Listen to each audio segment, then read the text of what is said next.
पहली बड़ी खबर आपको बता दें, मुंबई में मंगलवार 10 मई को आंशिक रूप से बादल छाए रहे। इस मौसम के कारण चक्रवात आसानी के प्रभाव के आसार भी बढ़ सकते हैं। चक्रवात के मंगलवार को आंध्र प्रदेश में दस्तक देने की आशंका है। हालांकि चक्रवात के कारण महाराष्ट्र में बारिश होने की संभावना कम है। इसके अलावा 48 घंटों के लिए आंशिक रूप से बादल छाए रहने की भविष्यवाणी की गई है। मुंबईकरों को गर्मी से थोड़ी राहत मिल सकती है। अगली बड़ी खबर आपको बता दें, रवि राणा और नवनीत राणा के बच्चे 22 दिन के बाद दिल्ली में अपने माता पिता से मिलने जा रहे हैं। देखिए तस्वीरें, उन्होंने क्या कुछ कहा।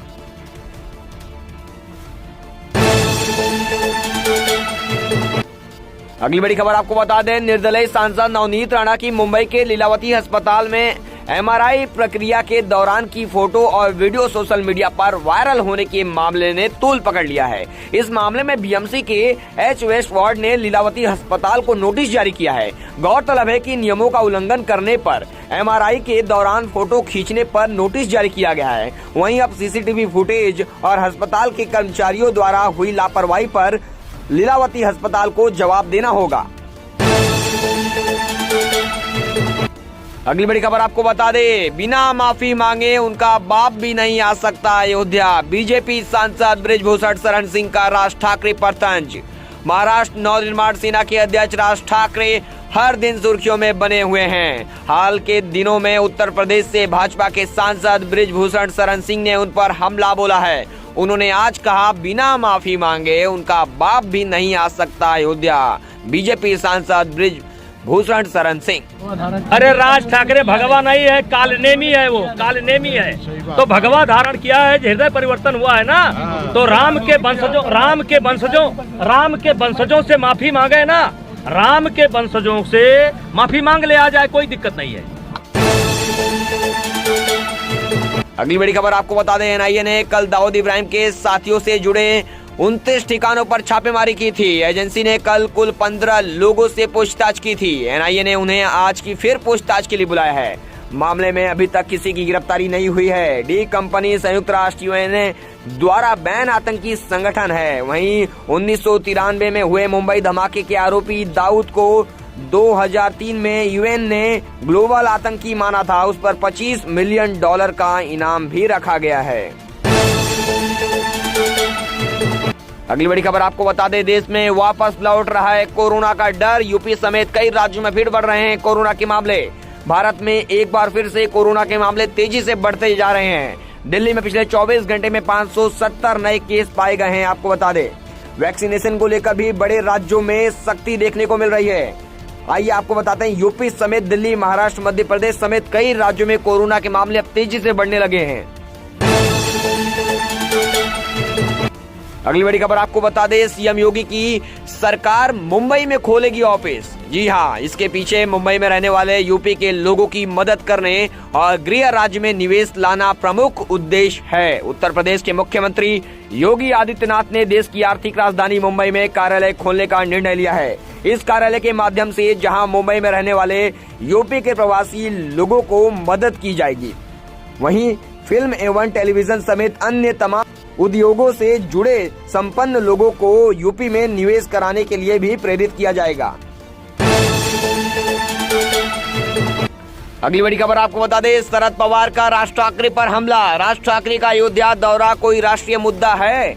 मेरा पोता दर्शन कर आया, टीवी न्यूज से पता चला। शरद पवार का जोरदार प्रहार। शरद पवार ने कहा, इस मुद्दे से किसी का आर्थिक नुकसान तो नहीं हो रहा है, लेकिन मुद्दा भावनाओं का है। शिरडी में पिछले कई सालों से सुबह की प्रार्थना होती है। जो लोग मंदिर के अंदर नहीं जा पाते थे, वो बाहर से सुनते हैं, लेकिन लाउड स्पीकर के मुद्दे की वजह से ये भी बंद हो गया। लोग इससे फिर से शुरू करने की मांग कर रहे हैं। उनके सवाल हैं कि सालों से यह शुरू था, इसे अब क्यों रोक दिया गया?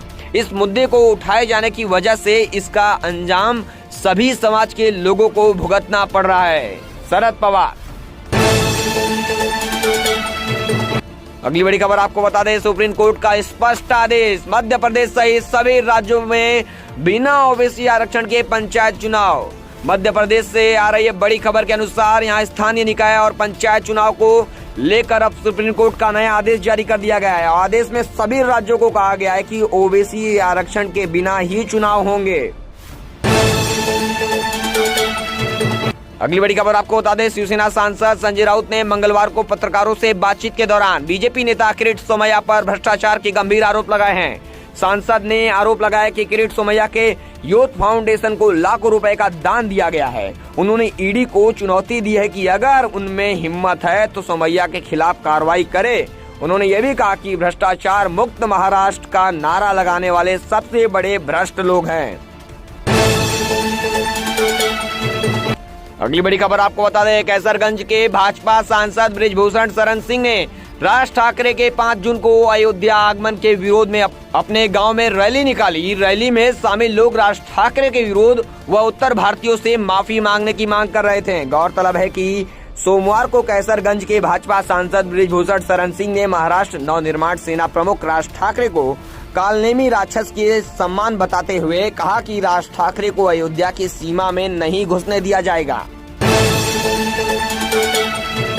अगली बड़ी खबर आपको बता दें, राजधानी दिल्ली के साथ उत्तर और मध्य भारत में भीषण गर्मी से हाल बेहाल है। देश के कई हिस्सों में इन दिनों गर्मी के रिकॉर्ड टूट रहे हैं। तेज धूप और लू से हर कोई परेशान है। इस बीच मौसम विभाग ने बताया कि अगले कुछ दिनों तक झुलसाने वाली इस गर्मी से राहत मिलने का कोई आसार नहीं है। भारत मौसम विभाग ने 14 मई तक दिल्ली और 6 अन्य राज्यों और केंद्र शासित प्रदेशों में ताजा हीट वेव अलर्ट जारी कर दिया है।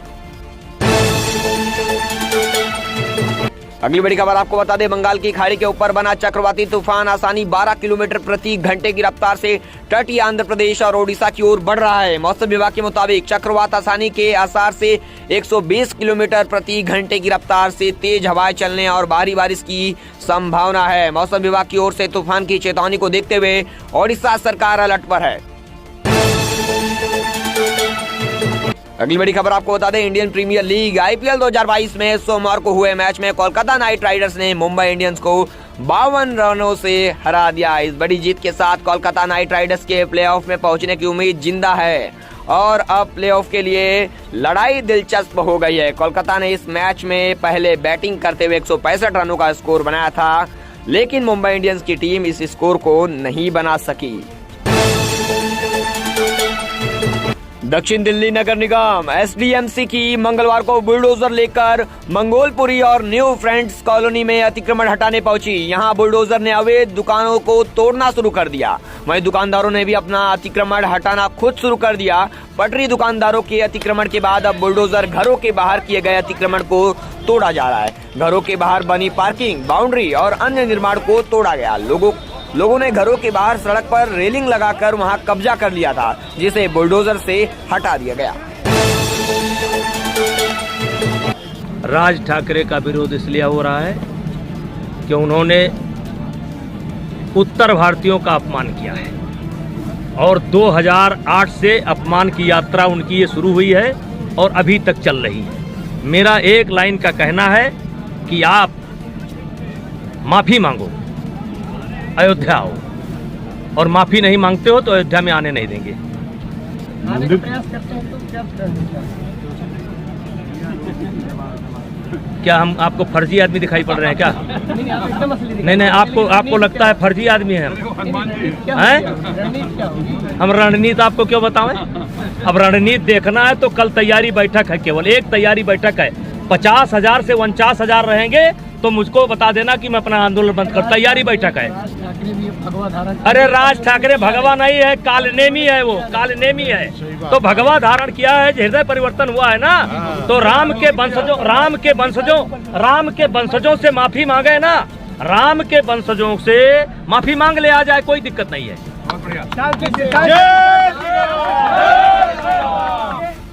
एक ये भी चर्चा है कि आदित्य ठाकरे भी आ रहे हैं 10 तारीख को आ रहे हैं। उनसे हमारा कोई विरोध नहीं है।